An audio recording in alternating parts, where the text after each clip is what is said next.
Doshan and his sidekick dashed to the hotel, dialed room 2507, and Old Bai excitedly answered. Doshan told Xiao to stay quiet in the car, but Xiao, like an angel, insisted he keep his phone on for a rescue. Doshan arrived like a mysterious agent, threatening Old Bai. Once inside, Old Bai gave him a warm welcome, a solid beatdown. Doshan's wife rushed out like a superhero to stop the commotion, but Old Bai escorted her back. Sensing something was off, Xiao also rushed upstairs. Xiao tried to open the door like in an escape game. Old Bai sensed trouble, called, and swooshed out the back.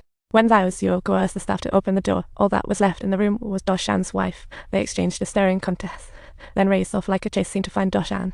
Fleeing, Old Bai hid like a chameleon in the underground passage. Xiao and the others found Doshan, who had fainted, and quickly called an ambulance. At the same time, Jinjai found the bald man and discovered his business had failed, while Old Bai made a joke at the same moment. The car was rented by him at the airport, and the coroner found a last will from the Kai Hotel and the bald man. Jinjai immediately rushed to the hotel, completely oblivious to a mysterious car tailing him. Their target was Jinjai's boss, just as they literally brushed past Doshan's ambulance. Jinjai learned from police on scene that Doshan and wife had a tussle, with 2 officers taking them to hospital. A police officer found a body in the underground passage. Jinjai arrived and recognized Old Bai from the rental car with spooky evidence. A series of events tangled Doshan, the bald man, and Old Bai together. Jinjai immediately got his colleagues to call the 2 officers at the result. Mistaken for a police block issue, they were booted out after inquiry. The Doshan couple learned Old Bai was killed. His wife, burning with anxiety, quickly took Doshan and fled. Doshan grilled his wife about her relationship with the sister, and she replied, "We were like sisters, best friends." The wife shouted for Doshan to leave quickly, but all Doshan wanted was to know the truth. Mom was so poor she only had walls left and had an unusual hobby, leading to little man being forced into singlehood at the age of 5. He had no idea what his dad looked like and wouldn't remember his mom. He just felt the orphanage was serving as a warning for a postcard from a distant relative became his only hope. He vowed to make his dream come true, escaping the orphanage to land in Spain. He thought the worst was over, but it was just beginning. Where was his cousin? Already gone. Broken, without identity, little man eventually became a beggar, daring to risk it all for a meal. He knew he might be kicked back to that nightmarish place until a genie called Hannibal appeared and granted him a wish. Hannibal not only filled his belly, but promised him an identity, making him feel like he could finally live the instant noodle. But little did he know, this future was a bottomless pit, and wagering offered no escape.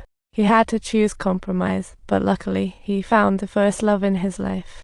Xiao Mai was like a mother, always by his side, becoming his power source to keep going. Xiao Mai taught him how to survive, confronting the complex world with another self, until one day someone looked at him from the purest perspective. Asking for his name, he replied, "I call her Mom, you are Olivia." They enjoyed a delightful night, agreeing to meet again next day, but Doshan knew he'd return to prison soon. The next day he had to go back, keeping the secret of his incarceration, while Little Man felt unworthy. Little Man thought that night was just a dream, and on the next day, she didn't show up and returned to her old life.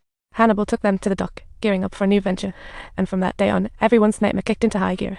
The masked men were either rich or certain guilty, choosing young girls as their exhibits. But they had no idea that every move was being recorded. Hannibal's new business was all about exposure after all. News spread quickly, attracting more and more important figures until one day, a demon silently joined the party. The girls cried out for Xiao Lai's help, but they were powerless to intervene.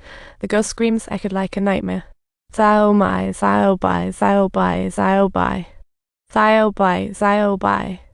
Xiao Lai was beaten to death. Hannibal, like watching a movie, disposed of the body and replaced him with green tea. He treated Xiao Lai's death like a business expense, and Xiao Mai could no longer hide her fury, showing defiance towards Hannibal. But this only earned her an exclusive beatdown. Fortunately, Emma stepped in and saved Xiao Mai. From that moment on, Emma and Xiao Mai forged a deep bond, becoming best buddies and cautioning each other against the new green tea. This made their future days intense and thrilling, akin to living a spy life. To escape this place, they secretly pocketed Hannibal's cash, though once suspected. Emma always had but they couldn't escape the watchful green tea. It quickly ratted them out to Hannibal. As a result, their cash was all siphoned away, followed by another enthusiastic beatdown. Talk about adding fuel to the fire. Thus, the green tea was slowly replacing Emma, and a plan began to form in her mind.